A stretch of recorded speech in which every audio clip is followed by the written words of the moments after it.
Hey, how you doing? Justin here. Today we're going to be checking out how to use what I call lifted bar chords. They're a way of using a bar chord shape but with some open strings to add in some extra chord textures, make simple chord progressions sound real great. Just to give you a real quick example, if you had, say, like an A chord going to a G, sounds okay. If you play it this way,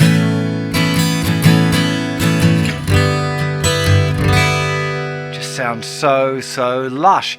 Basic chord progressions: D, C,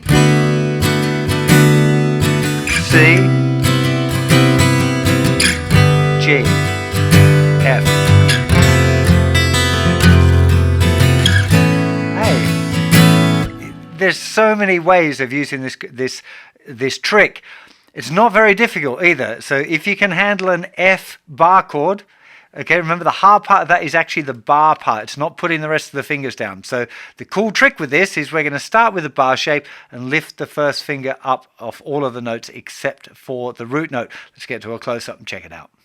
So let's start off here with an F chord using an E shape. We call it an E shape because if we took the bar away and slid it down, it looks like a regular E chord. Fingers changed, slide it up one fret and the bar goes down. That would be the F. I've got loads of lessons over on the website on how to play F, how to work on your bar, getting it stronger and all of that. But for most people, the difficult part of that is the actual bar. It's getting the first finger to play that thicker string and the thinnest two strings. Remember, it doesn't have to play more than that really.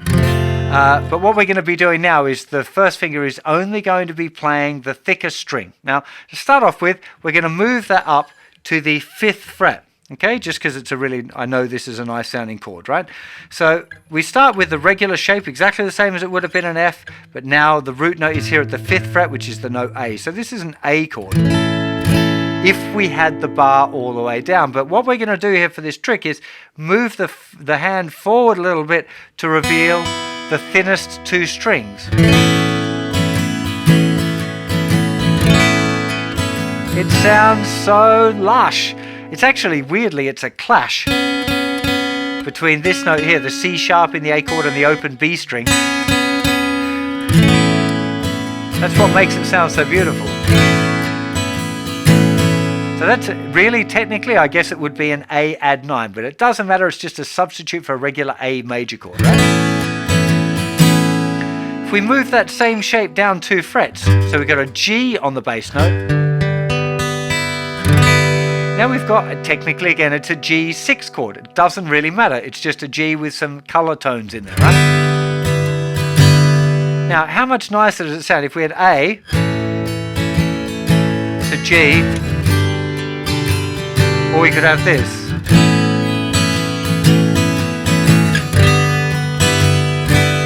It just sounds so much more rich.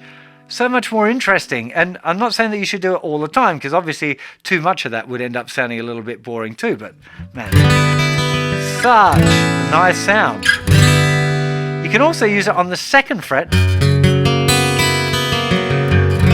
This would give you an F sharp 11, or F sharp 7 it would be a substitute for. So if you had a F sharp major chord, you could try this. It might work sometimes it won't work. It depends if it's a major 7th sound or a dominant 7th sound. But the key thing here is just to try it.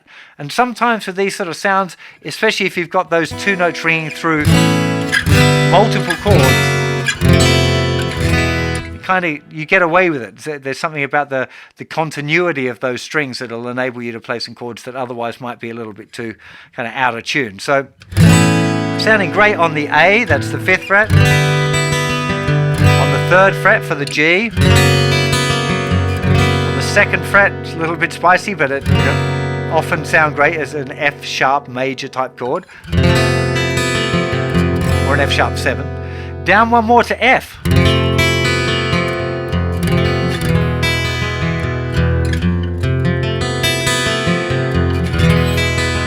Just interesting. Technically, it's an F sharp major 7 sharp 11. Doesn't matter. It's a substitute for an F chord, which you should just try. If you've got an F chord, you try it out, see if it sounds good. If it does sound good, great, use it. If it doesn't sound good, play a regular F or play a different version of an embellished chord if you know one, right? A lot of these kind of exploratory chords are ones that you should just try. See, does it sound good? Does it sound not? Right? We've already found the A is amazing. Like, you can almost anytime you've got an A chord, you can play this A with the lifted bar. Sounds great. If we move it just down 1 fret, it just really doesn't work. We've actually got it's the major third and the minor third of the A flat. It's just, it just doesn't work. The G, great. F sharp, great. F. There's so many different chord progressions you can have there with the A.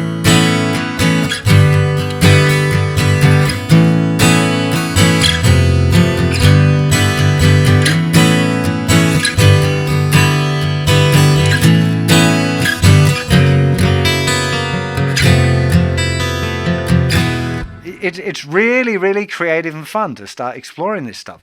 So it worked on the 1st fret, 2nd fret, 3rd fret, not on the 4th fret. Works straight on the 5th fret. Let's try the 6th fret.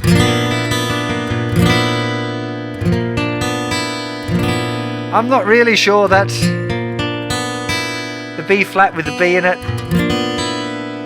It's not really working for me. There might be a context where it sounds cool. I don't think it's this one. If we move it up again to a B, oh man, I love the sound of this.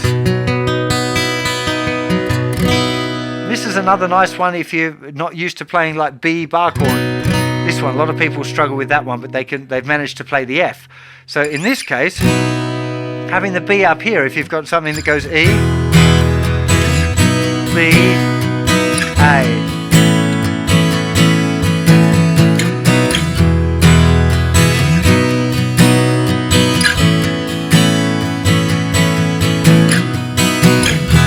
Sounds so much nicer to me than going.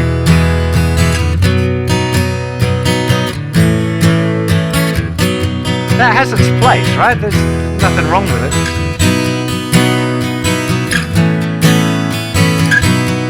That just sounds so much nicer to me. Sounds so much more slick and interesting. So definitely get into exploring this, right?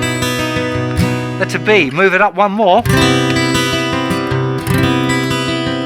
And we've got ourselves a C. This would be a C major 7. It's the sound. Again, lovely sounding chord.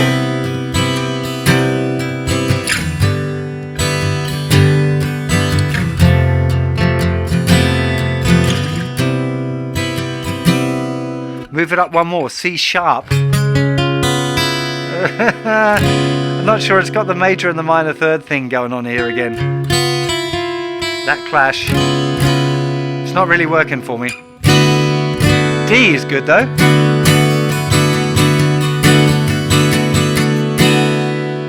D sharp. It just doesn't sound nice. And up one more, the 12th fret. You got a regular E, but a very interesting, different version of playing the E, right? Yes, actually sounds pretty interesting and cool.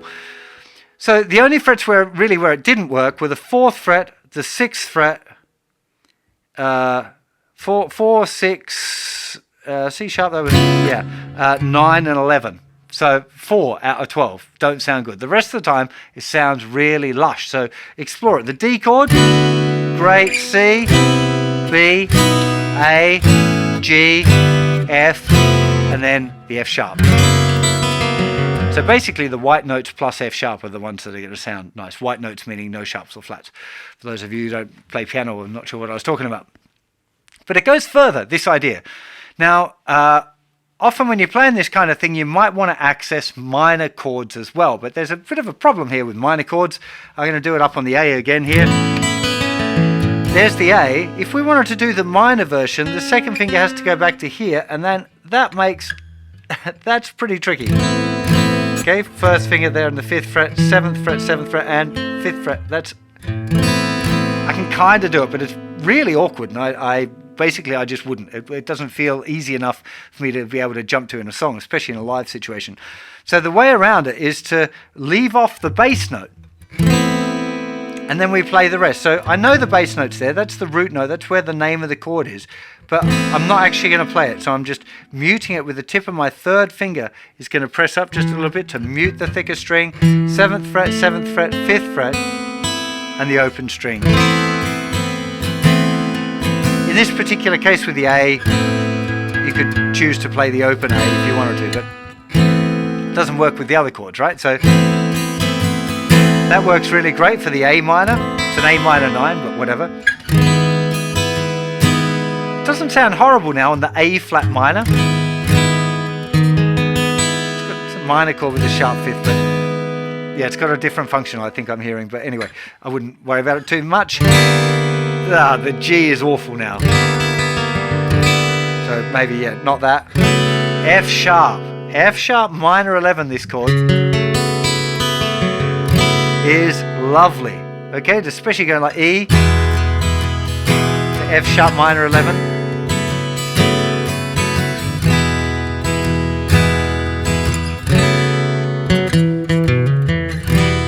It's used in Wild Horses by Keith Richards, the Rolling Stones, Keith Richards guitar part. So that's an F sharp minor. You could use it any time when you get a regular F sharp minor chord. You can usually use this F sharp minor 11. Sounds beautiful for me. F minor's not going to work. So the F sharp works great. The A flat is okay, but not super useful. The A minor, lovely. A sharp, not really. That's working nice. Actually, the B minor.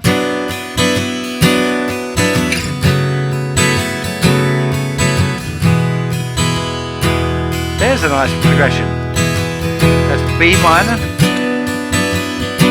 F sharp minor to E.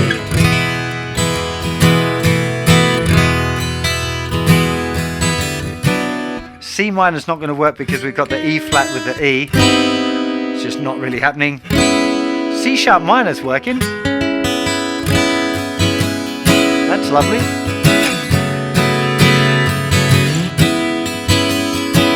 D minor. Kind of. Sounds interesting. I'm not sure it's... Something about it's not feeling super nice to me, but hey. E flat, no. E minor, yeah.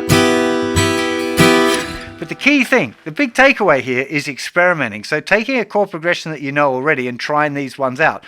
So things like anything with a G, C, and a D definitely works, or G, C, D, and A minor, really common chord progressions that use that kind of thing, or G, D, E minor, C, that kind of thing, C, F, and G, those, common chord progressions like that. Just try it. Just see if you can use the lifting off the bar and using that shape, moving it up and down the neck. You sometimes find songs that they just sound so good using this. Particularly, actually, another favorite of mine is using the A, G sharp minor, F sharp minor to E. That'll be in the key of E, by the way, if you're going to use that. But how nice is that?